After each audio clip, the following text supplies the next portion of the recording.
स्वाधीनता दिवस उपलक्षे जिला प्रशासन पक्षर संस्कृति भवन ठारे चित्रांकन प्रतियोगिता एवं बालक प्राथमिक विद्यालय मंदाकिनी बालिका उन्नीत विद्यालय ठारे झोटी प्रतियोगिता आयोजित हो जाएगी। कृति प्रतियोगी स्वाधीनता दिवस परेड पड़ियारू पुरस्कार ग्रहण करेंगे।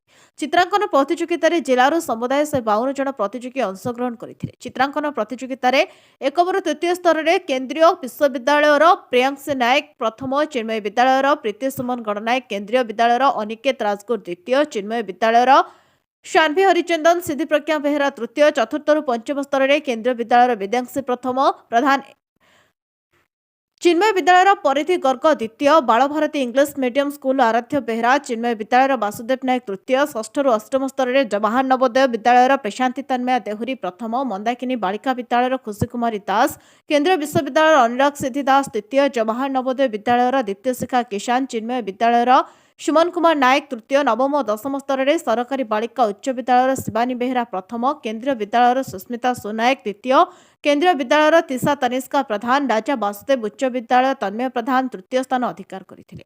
सेपरि झोटी प्रतियोगितार उच्च विद्यालय स्तर और महाविद्यालय स्तर में 52 जन प्रतियोगी अंशग्रहण करते। उच्च विद्यालय स्तर में सरस्वती शिशु विद्या मंदिर दीपिका साहू प्रथम, शुभज्योति आवासिक विद्यालय सोनाली प्रधान द्वितीय, शुभज्योति आवासिक विद्यालय क्वीन प्रधान, सरस्वती शिशु विद्या मंदिर ज्योत्नाराणी किसान तृतीय, महाविद्यालय स्तर देवगढ़ महाविद्यालय आदास्य नायक प्रथम, डीआईटी विपिन बिहारी दलई द्वितीय, केन्द्रीय विद्यालय पूजा नायक, नुहाडी उच्च माध्यमिक विद्यालय बनिता नायक तृतीय स्थान अधिकार करते। विचारक भाव अध्यापक चित्तरंजन दास, जन्मांजय नायक, समीर प्रधान कार्य तुलाई।